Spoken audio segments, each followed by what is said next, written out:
මට ඔයාට මෙසේජ් එකක් එවන්න පුළුවන්. මිතුරියේ මා ඔබට දුරකථන ඇමතුමක් ගන්න දහන්නේ. මං ඔයාට කෝල් එකක් ගන්නද? ඔය විදුලි බල්බයේ විදුලි පේනු විවෘත කරන්න කියන්නේ දැන් සමහර මහත්වරු ඉන්නවනේ බීපුවාම ජෝති පාරලා එනවනේ. ඉංග්‍රීසි සින්දු එනවා හොගාලා. ඒතර යාලා කියනවා සිං කරන්න ඕනේ. ඩාන්ස් කරන්න ඕනේ ඩාන්ස් කරන්න ඕනේ. සමහර පද තියෙනවා අපි ජීවිතේට සිංහලෙන් පාවිච්චි කරලත් නැහැ සිංහලෙන් දන්නෙත් නැහැ. ඔන්ලයින් ඕඩර් කරන්න ඕන. සාමාන්‍යයෙන් අපි සිංහල කතා කරනකොට බබා ඉංග්‍රීසි පද ඕනෑ තරම් පාවිච්චි කරනවානේ. ඔව්ද? කියන ඔන්ලයින් ඕඩර් කරන්න ඕනේ.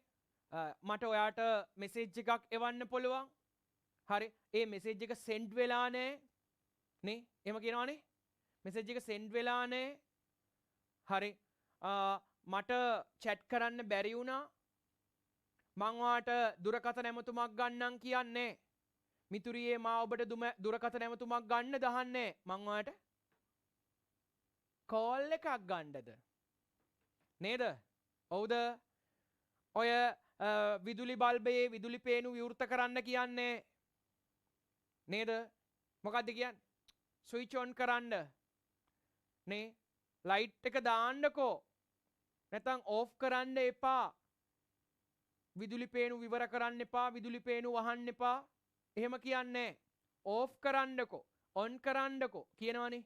මේ දැන් සමහර මහත්වරු ඉන්නවනේ බීපුවාම ජෝති පාරලා එනවනේ. ඉංග්‍රීසි සින්දු එනවා හොගාලා. ඒතර යාලා කියනවා සිං කරන්න ඕනේ. මං අද ඉංග්‍රීසි සෝං එකක් සිං කරන්න යන්නේ. කියනවා. හොඳට මතක තියාගන්න. අපිට ඉංග්‍රීසි පද එක්ක සාමාන්‍යයෙන් ඉංග්‍රීසි ක්‍රියාපද එක්ක ඕඩර් කරන්න, chat කරන්න, message කරන්න, dance කරන්න, sing කරන්න, swim කරන්න, open කරන්න, push කරන්න, on කරන්න, off කරන්න, drive කරන්න ඕන තරම් අපි පද පාවිච්චි කරනවා. සාමාන්‍යයෙන් ඉංග්‍රීසි ක්‍රියාපදයක් එක්ක දෙමළ වලදී පාවිච්චි කරන ක්‍රියාමූලයක් තියෙනවා. ඒක පන්නු. කරන්නට ඕනේ කියද්දි ඔයා දන්නවා පන්නු එක මොකක් වෙන්න ඕනේද? පන්න. සාමාන්‍යයෙන් සෙයි කියන එක භාවිතා කරනවා අඩුයි. හරි. එතකොට ඕඩර් පන්න ඕනේ කියලා කොහොමද කියන්නේ අපි කියන්නේ? வேண்டும். එහෙනම් ඔන්ලයින් ඕඩර් කරන්න ඕනේ කොහොමද කියන්නේ කියන්න බලන්න. ඔන්ලයින් ඕඩර් පන්න வேண்டும். එහෙනම් chat කරන්න ඕනේ. ඔයාට අවශ්‍ය ඕන අදහසක් ඕකෙන් කියන්න පුළුවන්. chat කරන්න ඕනේ. ඉංග්‍රීසි පදයක් එක්ක පාවිච්චි කරන පදයක් කරන්න කියන්නේ පන්න. කරන්නට කියන අදහස මෙතන. එහෙනම් chat කරන්න ඕනේ කොහොමද කියන්නේ? chat කියන්නේ chat පන්න வேண்டும். chat පන්න வேண்டும். dance කරන්න ඕනේ. dance කරන්න ඕනේ කොහොමද කියන්නේ? dance පන්න வேண்டும். දැන් ඇත්තටම බා සමහර පද තියෙනවා අපි ජීවිතේට සිංහලෙන් පාවිච්චි කරලත් නැහැ සිංහලෙන් දන්නෙත් නැහැ. ගෙදර ස්වාමි පුරුෂයා වැඩට යන්න යනකොට සපත්තු දානවා නම් සාමාන්‍යයෙන් මිනිහෙක් සපත්තු මොනවා කරනවද? පොලිෂ් කරනවනේ. පොලිෂ් කරන්න ඕනේ වැඩට යන්න කලින්. පොලිෂ් වලට කියන මොකද්ද සිංහල පදේ? පාවිච්චි කරනවද අපි එහෙම පද? දිස්නේ දාන්න දෙන්න නෑ කිය නේ? දිලිසවන්න ඕනේ. එහෙම කියන්නේ නෑනේ. පොලිෂ් කරන්න ඕනේ. එහෙනම් කොහොමද පොලිෂ් කරන්න ඕනේ කියන්නේ? පොලිෂ් පන්න வேண்டும். පොලිෂ් පන්න வேண்டும். කතන භාෂාවේදී මේ வேண்டும் වෙනුවට වේනුම් කියලා ගන්න පුළුවන්. තේරුණාද? වේනුම් කතන භාෂාවේදී. හරි.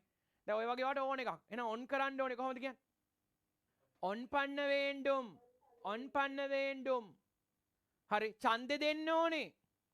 අනිවාර්යෙන් ඡන්දෙ දෙන්න ඕනේ. වෝට් පන්න வேண்டும். පැහැදිලිද? සාමාන්‍යයෙන් දෙමළ කතා කරද්දී ඕනෑ තරම් මෙන්න මේ ෆෝමැට් එක පාවිච්චි කරනවා. මේක සාමාන්‍යයෙන් ඉංග්‍රීසි ක්‍රියාපදයක් එක්ක පාවිච්චි කරන්න පුළුවන් පදයක්. ඉංග්‍රීසි ක්‍රියාපදයක් එක්ක විතරක් නෙවෙයි. ඉංග්‍රීසි ක්‍රියාපදයක් එක්ක බහුලව භාවිතා වෙන එකක්. පන්න வேண்டும் කරන්නට ඕනේ. තේරුණාද? ඔව්ද? කරන්න එපා නම් ඔයා දන්නව එපා කියන්නේ කොහමද? வேண்டாம். එතකොට පන්න வேண்டாம். හරි. chat පන්න வேண்டாம், message පන්න வேண்டாம், polish පන්න வேண்டாம். හරි. එහෙම කියන්න පුළුවන්.